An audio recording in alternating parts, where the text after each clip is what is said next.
નમસ્કાર, સંદેશ ન્યૂઝના digital platform સાથે હું છું માલવી. ભારત તહેવારોનો દેશ છે. અહીં દરેક તહેવાર ધામધૂમથી સાથે મળીને સેલિબ્રેટ કરવામાં આવે છે. હાલ ભારતમાં હોળી અને ધૂળેટીના તહેવારને લઈને ભારે ઉત્સાહ પણ જોવા મળી રહ્યો છે. જુદા જુદા રાજ્યોમાં હોળી અને ધૂળેટીની જુદી જુદી રીતે ઉજવણી કરવામાં આવે છે, જેમાં સૌથી મોટો ઉત્સવ ઉત્તર પ્રદેશના મથુરા અને વૃંદાવનમાં કરવામાં આવે છે. દેશ અને વિદેશથી હજારો કૃષ્ણ ભક્તો હોળી રમવા માટે અહીં આવે છે.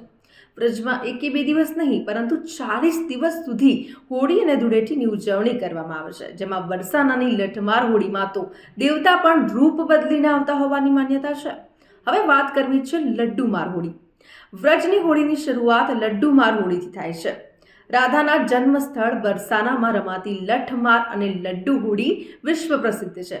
બરસાનામાં રાધા રાણીના જન્મસ્થળ પર મહિલાઓ અને યુવતીઓ ગોવાળિયાઓ પર લાડુ મારીને હોળી રમે છે. આ ઉત્સવ જોવા માટે દેશ વિદેશથી લોકો મથુરા અને બરસાના પહોંચે છે. આ ઉત્સવ દરમિયાન લોકો બધું જ છોડીને રાધા અને કૃષ્ણની ભક્તિમાં લીન થઈ જતા હોય છે. લઠમાર હોળીની વાત કરીએ તો આ હોળી નંદગાંવમાં રમાય છે. બરસાનાથી આવેલી યુવતીઓ અને મહિલાઓ નંદગાંવના યુવકો પર લાઠી અને દંડા ફટકારીને હોળી રમે છે. દર વર્ષે ફાગણ મહિનાની શુક્લ પક્ષની 9મીએ લઠમાર હોળી રમવામાં આવે છે, જેના માટે એક દિવસ અગાઉ બરસાનાથી નંદગાંવમાં આમંત્રણ પણ અપાય છે. એવી માન્યતા છે કે એક વખત શ્રી કૃષ્ણ રાધા રાણીને મળવા બરસાના પહોંચ્યા અને ગોપીઓને ખીજવતા હતા.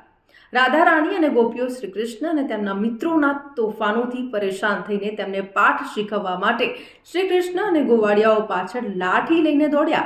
ત્યારથી જ લઠમાર હોળીની શરૂઆત થઈ. એવી માન્યતા છે કે અહીં મહિલાઓ રાધાજીની સખી બનીને પુરુષો પર લાઠીનો વરસાદ કરે છે, પણ ક્યારેય કોઈને ઈજા થતી નથી.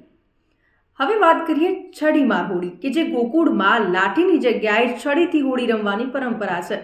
વર્ષોની આ પરંપરામાં શ્રી કૃષ્ણની પાલકીની પાછળ ગોપીઓ સજી ધજીને હાથમાં છડી લઈને ઊભી રહે છે.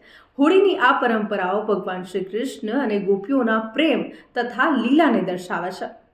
તો આવા જ અવનવા અને ઇન્ફોર્મેટિવ વિડીયોઝ જોવા માટે સંદેશ ન્યૂઝના ડિજિટલ પ્લેટફોર્મ સાથે જોડાયેલા રહો.